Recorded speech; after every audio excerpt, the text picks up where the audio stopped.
it was it Dan Sileo? Might have I been. I wasn't on that show. Yeah, but someone told us a story of Michael Irvin and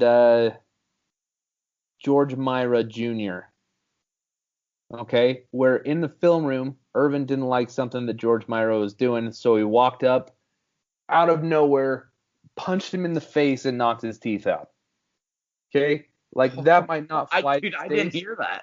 Yeah, like that might not fly these days. Okay, but what I will say is, if you're seeing dudes slack in practice, if you are seeing this bad culture that is ruining our team, I'm just throwing it out there.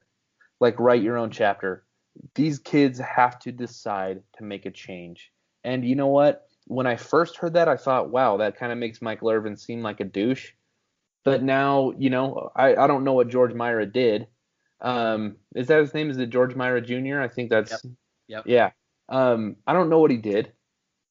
But you know what? If it's stuff like not putting in extra work, not giving it 110% to make the team better, then then I'm all for it.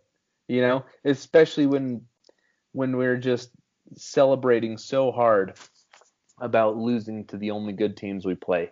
Yeah.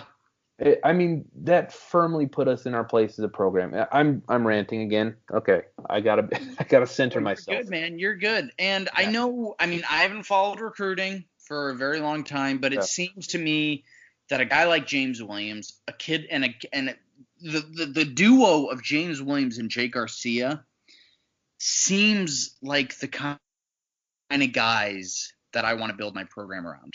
yes, And that's yeah, what makes me so damn excited about this yeah, class is yeah, that is that these kids they know nothing but winning. uh, Keep it that way. yeah. And like we've said a lot of the same stuff about the class last year, and I still believe it. I'm not out on those guys. So, but now we have half the team that has that attitude, right? We got half of the team, two full recruiting classes of guys that have the attitude that we love. So let's see a change now.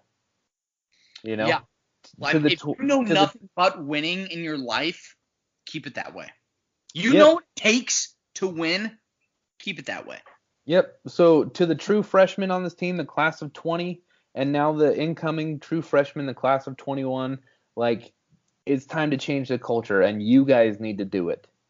You know, like if your position group isn't staying after practice or they're not buying in or whatever, like one of you needs to lead and get everybody else in line. Yeah. Oh, I'm excited about this class, man. Yeah, me too. I'm It's a and, great and class. I think that there's going to be some changes to the defensive side of the ball. I'm very, very happy that I'm not guaranteeing that. I think we can all agree that Lashley will be here next season, along with Coach Justice and Coach Likens, Coach Hickson. I Yeah. love our offensive staff. Let's build that same attitude on the defensive side of the ball that is so fine and dandy with Yeah. being whatever. Let's keep. I mean, we can talk about this UNC game all we want, but at the end of the day, I want to make it clear that while I'm not satisfied with this season, I I do like the general direction of where the U is headed. I'm excited to see what will come next season, and I'm Yeah. excited about this program. And I haven't said that many times as a Miami Hurricane fan, but I'm excited about where this program is headed and what we could accomplish. And for the 2021 kids and also the 2020 kids, like you've seen what can break a locker room and what can make a locker room.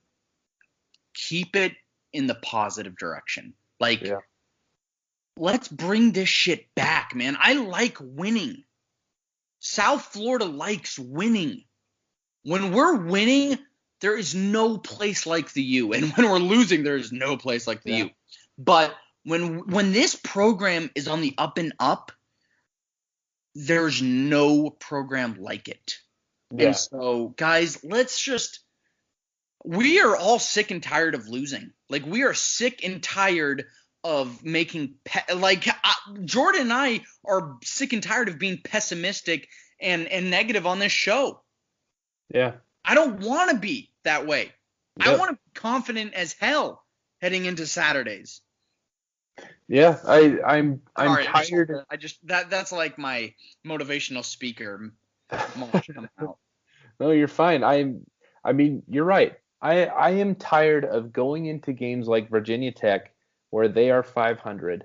Okay, they finish as a 500 team and saying, "Man, this is going to be a game where Canes fans are pissed after because it's going to be a very tight game and we're going to barely pull it off."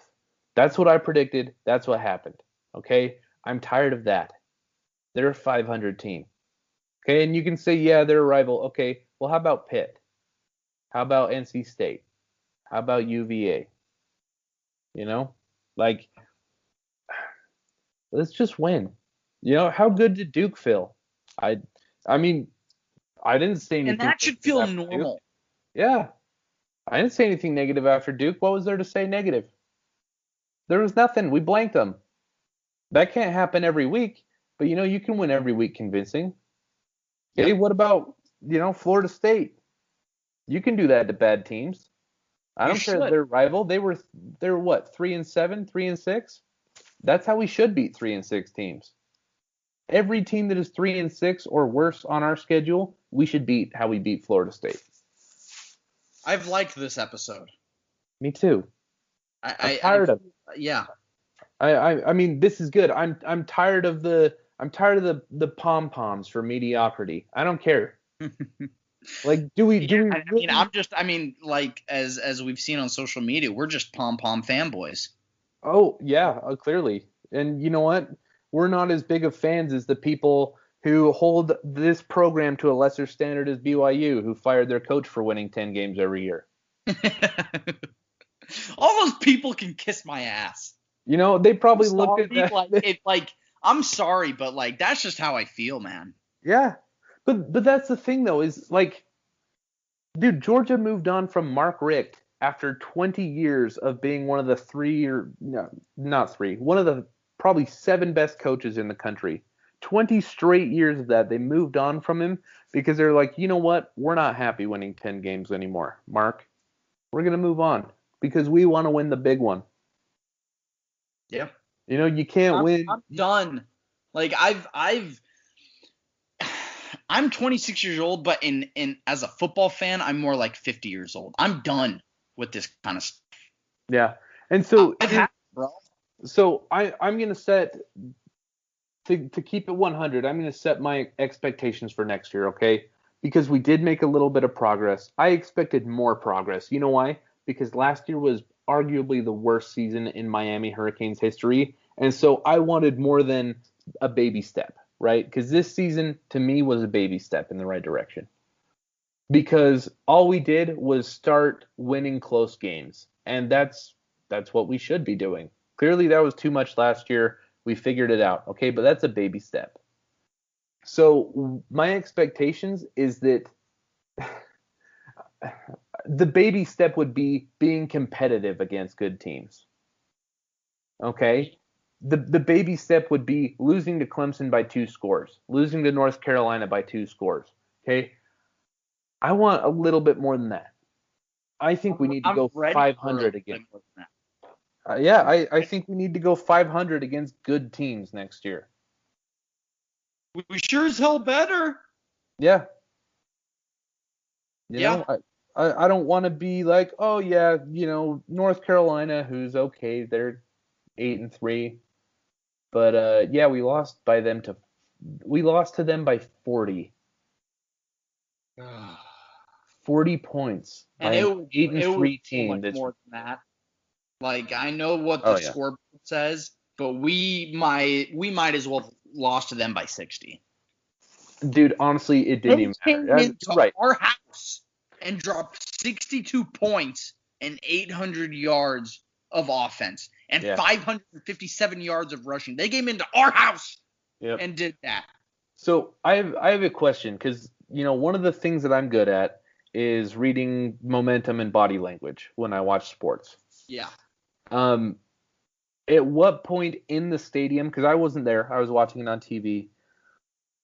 At what point was it for you that you realized we were in trouble? Because for me, it was that first touchdown drive. Literally the first drive they had, 6 plays, touchdown. Was it when, for me, it was when Zach McLeod pumped his fist after giving up a first down. For me, it was Okay. that. I didn't even see that. And also when DJ Ivey got an interception and we had like 13 players on the field. We just didn't look prepared. We didn't look disciplined. I'm sick and tired of this BS, bro. Yeah. Like I want winners on the field. I don't want winners on social media. I don't want winners on Instagram Live. I could give a rat's ass about that. I want winners on the field. I want winners who are beating good teams. I don't care about beating a junior college Florida State team. Like that, just like you said, that is the minimalist of baby steps. And you know what? We celebrate that FSU win. That FSU team beat UNC. Yeah. Yeah, I agree. And, it's fine to celebrate that win because it was a fun win. But like, I'm not hanging you can't hang your hat on it.